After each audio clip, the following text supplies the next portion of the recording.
IVM. Hi, everybody. Just wanted to ask everyone for a quick favor. We're running a brand survey right now and would really appreciate it if you could let us know what you think about the advertising on IVM. Go to ivmpodcast.com/survey and do let us know.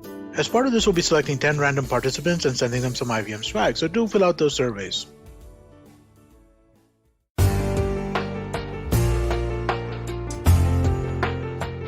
Hi and welcome to Know Your Kanun. This is Amber from AM Rana Ventures, and I have two wonderful friends from overseas who are working with our partner firm Green and Spiegel. And I have Kelly and Christina today to discuss the issue on work permits and to talk about what work permits are. Christina, thank you, and Kelly, thank you for being here. And we'd love to have you start with talking about the consular work permits, because most of the Asian diaspora that usually applies, they apply for the work permit even if they're coming for studies. So let's look at the work permit per se, and maybe Kelly, you can start with the same and talk about what a work permit is and tell the audience as to how the process works and how one can approach and go ahead with it. Sure. A work permit is a status document that's issued by IRCC, and IRCC has the authority to grant foreign nationals permission to work in Canada. So in other words, it permits the foreign national to work in Canada once they are in Canada. But it's important to note that a work permit does not authorize entry to Canada. A valid passport is what's required to enter Canada. And depending on a foreign national's country of citizenship, a TRV is often required for entry and admission to Canada. So a work permit is a document that allows the foreign worker to work in Canada. So it's a status conferring document, and it sets out the conditions for the worker, such as the name of the employer, the occupation, the location of work, and the period of authorized work. Now, there's several types of work permits, and there are quite a few work permit categories. But the general sort of default is anybody that wants to enter Canada to work in Canada has to go through what's called the labor market impact assessment, which requires labor market testing and an examination of the pool in Canada of qualified Canadian citizens and permanent residents who may be able to do that job. Where a labor market impact assessment exemption applies, then we can look into several different exemption categories to make an application for a work permit. And finally, there's a type of authorization to work without a work permit pursuant to the Immigration Refugee Protection Regulations. And these pertain to very specific categories of business visitors and very specific groups of people who may be authorized to work without a work permit. Right. So I'll take the conversation further. That's about the work permits. But Christina, we would like to come in and maybe add value to that. I mean, we'd love to hear from you also in terms of work permit, because recently, due to the pandemic, and what we've been hearing is that a lot of people got their work permits in the backlog, and a lot of people could not process, including the International Mobility Program, where I deal with a lot of corporations, there's clients here in India and, of course, across Asia. But what would you have to say on that? So, I mean, obviously the pandemic has had far-reaching effects, and unfortunately, applicants in India are probably the most affected simply because of what's going on locally in India and the closures of the local Canadian processing centers, so the visa application centers and the consulates. So there's been significant delays. The biggest delay for those that have been fortunate enough to complete their medicals and their biometrics is they're stuck in queue with processing. Then we have applicants who weren't able to do their medicals or their biometrics. So the application technically isn't even in process yet with the Canadian government. So to just continue off of what Kelly was saying in terms of applying for a work permit, when you're applying for a work permit, you're submitting everything to the Canadian government online, and then it gets directed to one of the local processing centers. So what's been happening specifically in India is that we're submitting the work permit applications, and then the biometrics request is coming through.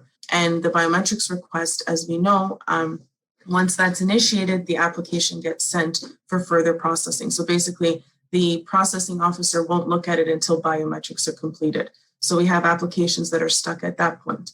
If, as I said, they're lucky enough to be issued biometrics, or we're able to get an appointment before things shut down, or, with the closures, we're able to get a limited appointment, their application goes in queue in processing, but then there's a huge backlog in that regard. So in the past, in regards to medicals as well. In the past, we were able to see the global skills strategy where we're able to do, if you had your medicals done up front and you had a complete application, you were able to, take advantage of the 2-week processing for 80% of applications if it was a high skill level. That obviously is nowhere near that amount of processing time. And again, if medicals were able to be completed, everyone's basically stuck in queue right now. And then things are there's an added level for a lot of our clients that if they were able to get a work permit approval letter, submit their passports to get the visa issuance, then we're also dealing with the restrictions in regards to the flights out of India. So direct flights have been, there is a ban on direct flights from India until at least September 21st. So as I said before, the effects of COVID have been far reaching in all aspects.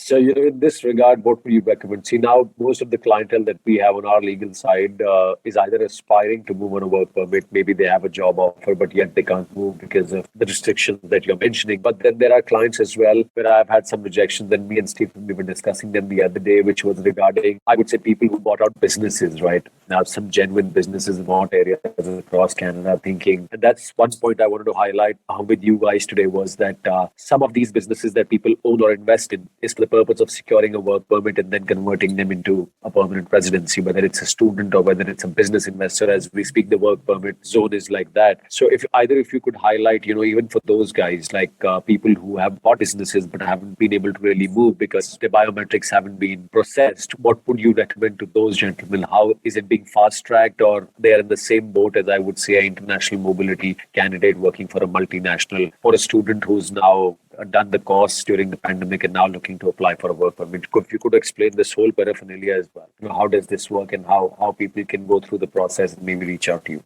So I can't speak to about people making investor applications, right. But what I can say is immigration, and on the website, it says very clearly, do not make plans until you have been approved.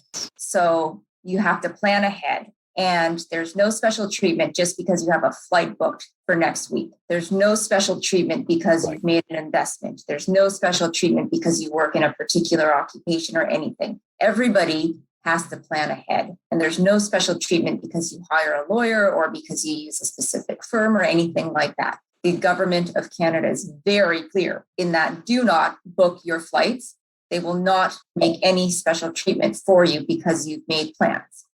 And that's one of the things, because I would say the whole lot of population, because so many agents work here across India, whether it's China, whether it's Thailand, or whether it's Hong Kong. And I would say those are still elevated societies, but especially in the subcontinent, people end up thinking that they've invested in businesses through these agents and now they're eligible to move. And that in turn causes them to have the business loss, the application loss, as well, which in terms is not something that you're looking at when you say that, my time period for moving starts. So now also, could you explain to us in what all scenarios, generally as an immigrant, who all are these eligible list of candidates, and can work permits be bought out? That's another highlight I want to put out, because that's a malpractice across Asia. Around the world, I would say that happens. And I've prosecuted many of these guys here on criminal cases that where they source these so-called work permits, LMIAs, from fake employers across Canada. And,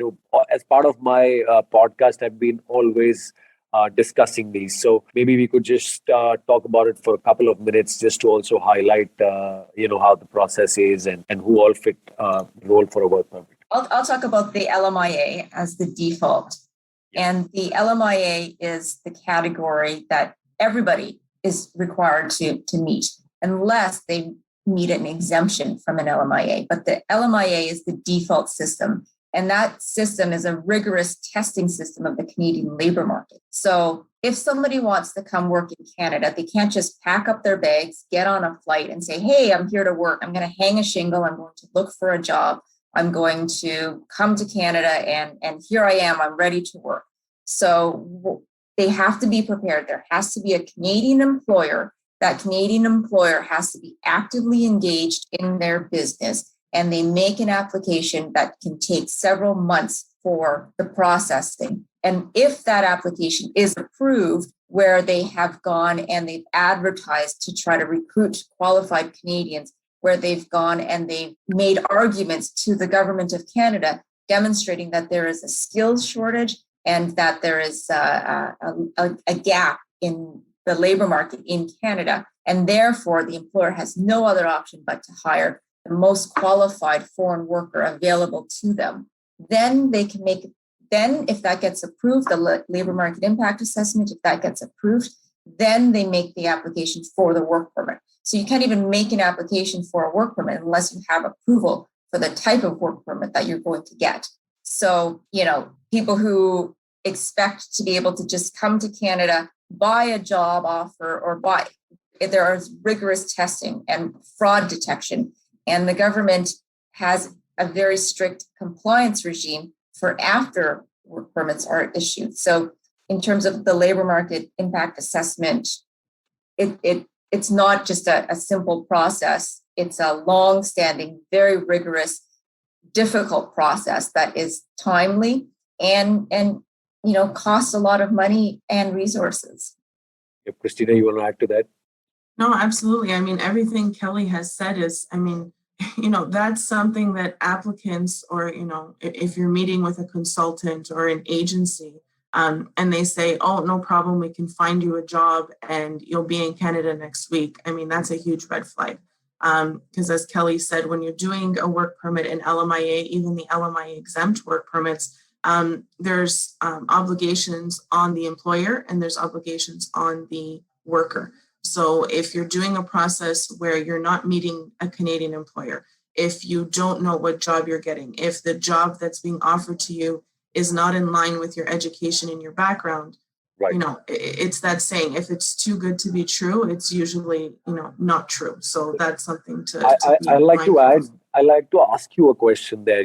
So recently we had a client who, and I'm still in the process of handing the client over to you guys, but I thought I'll ask you on the show. Now, this client has had a background of working as a tech guy, and now suddenly he's been offered a job to work as an excavator, and he's paying about roughly $200 a month to a third party in Canada for getting this facilitated. Now, the sound of it sounds like a very fake transaction, and I don't believe that it is genuine. But again, he's ended up paying for it because, as you said, the roles don't match. And this is one thing that is currently in process with me in terms of prosecuting the agent who got this. The other being, I've had a recent refusal for one of the clients who has a huge marketing setup in Mumbai, but has also bought something overseas, and on account of which the officers established that the business they're running here in India does not have any correlation with the business they've bought there. And to issue a work permit to continue and run that business, the refusal grounds were pretty much simple, that they don't believe that that they would leave Canada at the end of the term of that 2 years if they issue them the work permit. So, I want you to at least highlight this to the people that, just about randomly buying businesses and trying to also get into jobs that don't match your profile as a skilled worker or whatever, in whatever profession or trade you are, you can't get through because this is what the agents fleece you in. And it's something that is a problem we're dealing in the country with. Yeah, I mean, absolutely. As you've said, when you're looking at when an LMIA application comes through, right? So as we were explaining before, there's 2 levels of examination. So, getting the LMIA is fairly easy if there is a business in Canada, right? Because the LMIA assessment is not looking at the applicant, it's looking at the Canadian employer. So if there is a Canadian employer there, then fine, you'll get the LMIA. Where applicants or prospective workers really encounter issues is when they're submitting their work permit application, because at that point, that's when they're looking at the workers' qualifications in comparison to the job being offered in Canada. And that's where those long, stories and these, inaccurate information really come forward because they're wanting to see, what your education is, your language abilities, your skill set. So, I mean, yes, we know documentation can be fabricated, can be, issued, but understand that, the Canadian government has far-reaching arms, and these types of lies have short legs, to use that analogy. So, I mean, people will do this, and I know people want to come to Canada for very, obvious reasons, but you have to do it the right way because, even if you are able to come to Canada and you're able to, let's say, fool an immigration officer, there's still lots of processes and checks that you have to go through. So, renewing a PR card, applying for citizenship, Right. at any point, that misrepresentation that you did at the initial stage of getting your work permit can get triggered throughout the process. And quite frankly, for myself, I wouldn't want to be living under that much pressure. Or investing so much money in Canada just to 10 years down the line when you're applying for citizenship, you forget that you lied 10 years ago, and now you're like, oh no, I disclosed something that was incorrect, and then the whole life you've established here and the life for your children is essentially torn away. So I mean, these are things you have to think about when deciding to engage with these types of agents. So in lying on the form, I believe it's a global phenomenon and a rule. I would say that do not lie on statutory forms by the governments where there's a possibility of prosecution in future, because I'm sure people come after you once they know it's happening. I like to close the session with one last, insight, and this is going to be regarding, maybe let's highlight a bit on the student situation a lot. There's been a lot of rejection we've been hearing, especially Asia, India specific, about student visas being rejected, right? Where they're considered as not right now being of importance. Some courses being held online and people, the aspiration of an average student, and I would say really a student in India, would be to just move initially and get the permanent residency route, or just to go physically and study in a better environment. And that is something that has, I think, halted globally, even Australia for that matter of fact, and New Zealand, and I'll comment on all the countries because I've been seeing that upheaval, and in my circle I've seen that. Do you think that is going to change? Because a lot of students got rejected with a lot of student visa applications recently in the past 1 month, and Canada is opening up again with different standards of double vaccination and air travel being allowed, probably after 22nd of September, if we hope so, that direct flights open up. But a lot of students are going via Mexico and such situations to reach and continue their courses. What do you have to say on that? What would you tell the students to do in this situation? So, international students is a really big industry. Yeah. It's a huge driver of the revenue of Canadian schools. There are different tiers of schools in Canada, like the universities and the publicly funded colleges, and then there are private colleges and private career colleges, right. and each of those institutions have their own set of criteria for admittance and acceptance into the school. For a study permit application to be assessed, they look at the applicant's entire situation, including a study plan, work history if they have had work history, and they look at assets, pull factors for them to return to their home country, as well as push factors, which could lead an immigration officer to believe that they would not return to their country. So it's a holistic assessment where they make a determination based on the evidence that is produced during the application.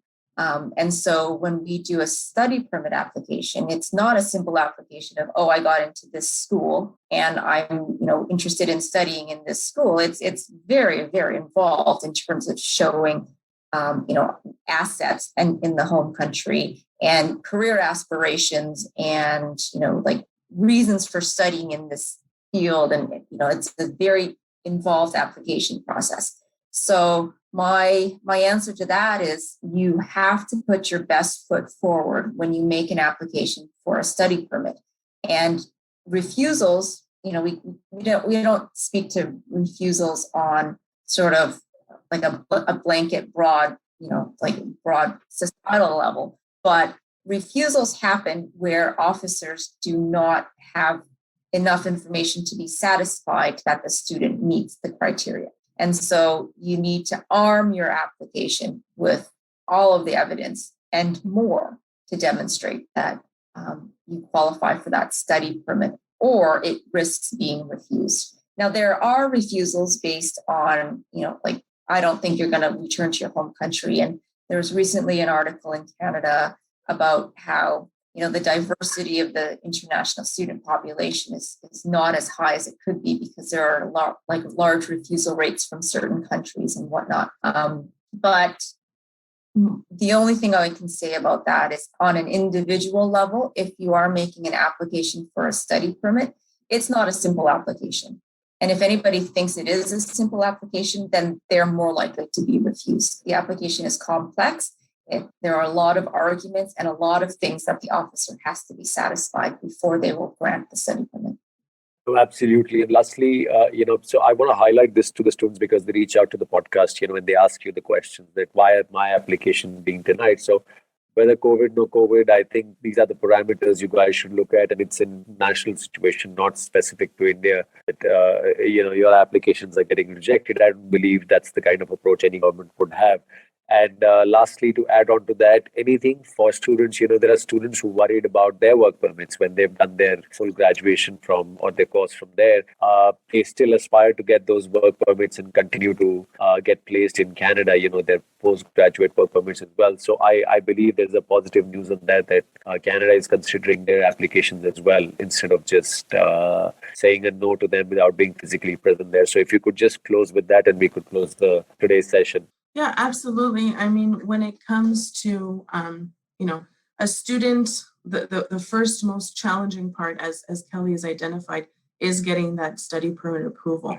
And then once they're in Canada, something to be mindful for students is to maintain their full-time status as a student throughout their studies, because that's going to affect their eligibility for the postgraduate work permit.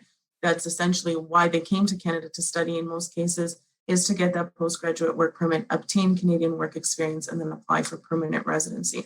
So what a lot of students, most students are aware, but some, there's a bit of confusion, specifically the first semester, or if they change their mind and they change different, a course of study, just be mindful that whatever decisions you're making, whatever degree you do, you had to have maintained full-time studies in Canada to apply for that or to qualify for that postgraduate work permit.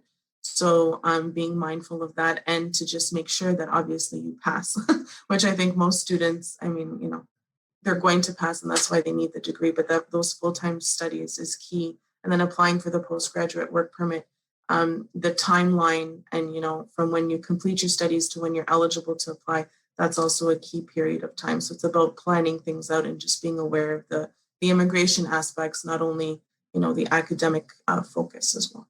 If I could just add that not all schools, not all designated learning institutions qualify for post-graduation work permits. So they have to be very careful upfront because they may have paid thousands of dollars to go to a career college, and that private career college gave them, a credential, but that credential does not lead to a post-graduation work permit. So not all institutions are created equally. Yeah. That's where the problem lies, because a lot of people pay $35,000 just to get into these colleges by paying these agents and I don't know whatnot. And then I was shocked to see that how big the industry is recently, just knowing the middlemen and everybody involved. But thank you so much for being here today. Great session with you guys. We had some informative stuff that we needed for people to just go through, and I hope you had fun having a chat with us. We'd love to have you more in the coming weeks and have more updates on the same. So thank you so much, guys. Thanks a lot for being here with us and sparing your time today. Thank you for having us.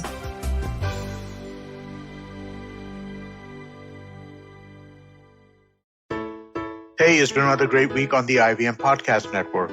On Cyrus Says, legendary music composer Anu Malik joins Cyrus to share tales from his fascinating Bollywood career. On Filter Coffee, Avinash Pant of Facebook discusses the changes he sees in the creator ecosystem.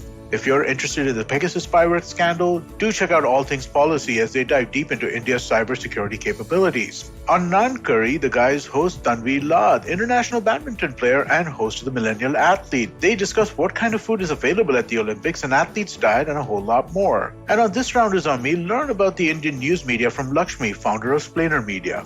Do follow us on social media. We're IVM Podcast on Twitter, Facebook, Instagram, and LinkedIn. And remember, if you're enjoying this show or any other show for that matter, please do tell a friend. That's really helpful for us. And finally, we'd like to thank the sponsors on the network this week, Ciat Cred, Bank of Baroda, Intuit India, and CoinSwitch Kuber. We really do appreciate the support. Namaste, this is Cyrus Brocha. I am part of the government cancel culture program to remove rubbish off all the different streams available. So what we have is all the collected rubbish we put together on our show. It's called Cyrus Says. It's on IVM Podcast. You have to watch it and listen to it. It's on our app. It's on our website. It's on the YouTube channel. It's on Facebook. There are many different ways. Don't bother me and ask me how. You have to find out. We talk to different personalities. Many of them are known. Some are just people we meet downstairs and invite them up for chai. But the point is, it's fun and it's very therapeutic. So please join in and listen to Cyrus Says.